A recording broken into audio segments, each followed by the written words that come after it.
welcome back. So let's now focus on the use of guns in the country, where we've seen a spike in shootings between police and also suspected criminals. It's reported that 393 suspected criminals have been shot dead by police in the last financial year. This is mostly in Gauteng and KwaZulu-Natal.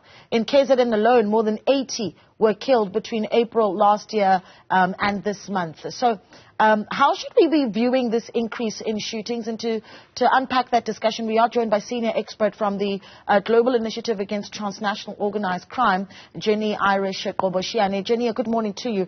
Thank you so much for joining us. There's so much to look at. I think yesterday, certainly the story that broke yesterday morning around the 9 suspects shot by police has sparked another discussion around just how police really should be responding to crime.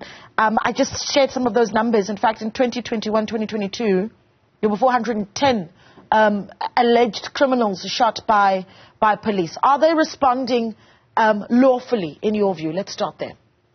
Look, it depends entirely on who they're responding to and how they're responding. Obviously, if you are responding to a cash and transit heist, you're talking about criminals that are heavily armed, that are going to shoot back. And in that situation, it is understandable that in that situation you will have injuries or whatever, or people being shot.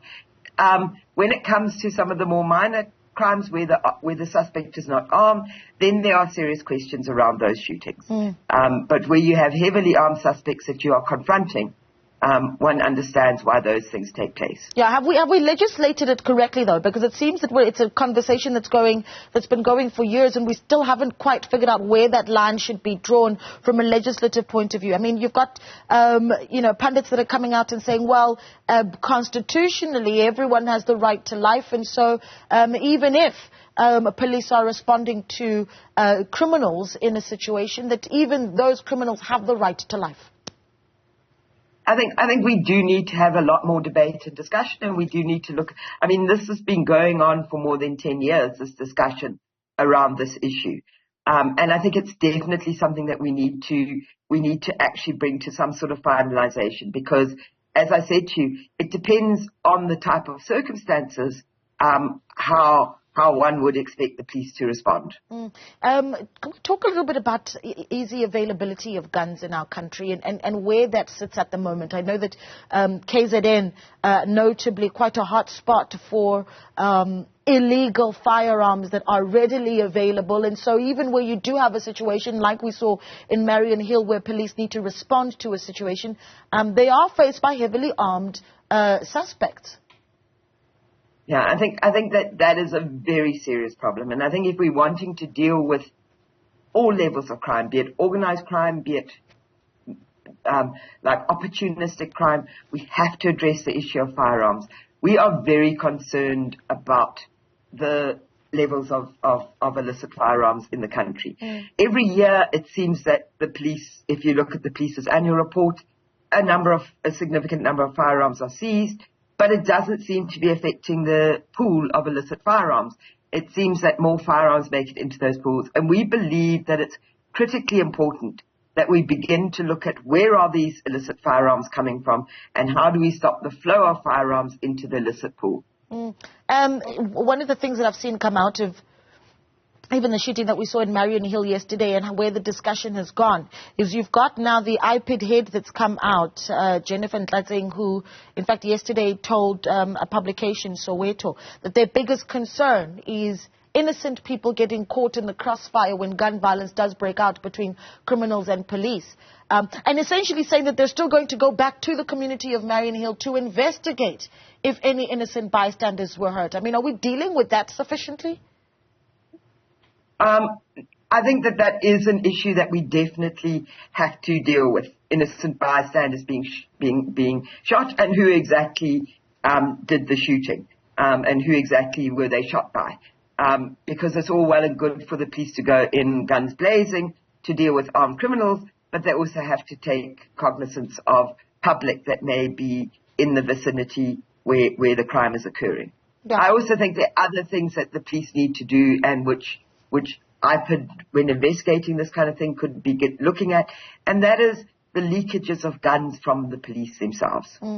I mean, we're running the visuals that we saw from outside the house where that shooting took place yesterday morning. And one of the things that you could see just around 6 o'clock as we were covering the story was children making their way to school in the mornings, passing this crime scene that really was all the shooting taking place just a few hours before. There they are, children making their way to school, passing a horrific crime scene. So a lot of innocent people likely seeing their lives in danger.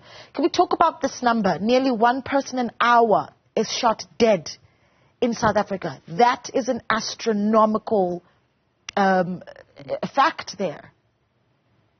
I think if we're going to deal with crime, as I said to you, a critical factor, the majority of murders, the majority of murders are committed with firearms, and we've got to start dealing with the flows of firearms into the illicit market. It's one thing to seize them from the criminals and to prosecute them, but what are we doing about the 174 firearms that went missing from the Norwood police station? Who is being prosecuted? We know the station commissioner resigned, but is that all we're going to see out of Norwood?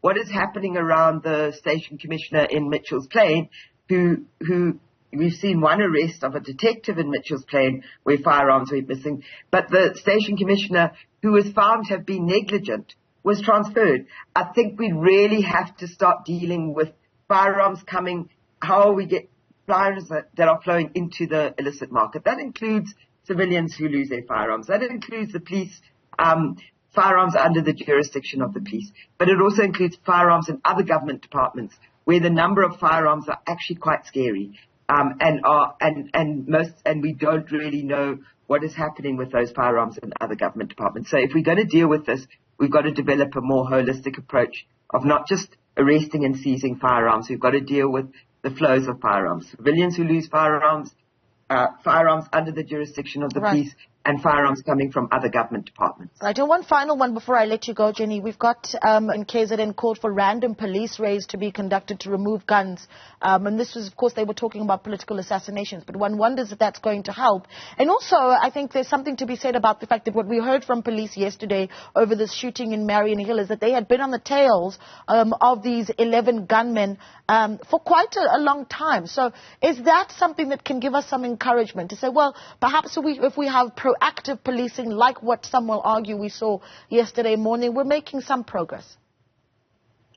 I think absolutely. If we have proactive policing, we're making some progress. But I think it's got to be part of a broader strategy of dealing with the high levels of violence in our crimes. So we're saying we've got proactive policing. We've seen some significant arrests in the Western Cape. We've seen what happened in Marion Hill yesterday. But we've also got to include a whole lot of other things in that plan. Prosecuting additional high flyers.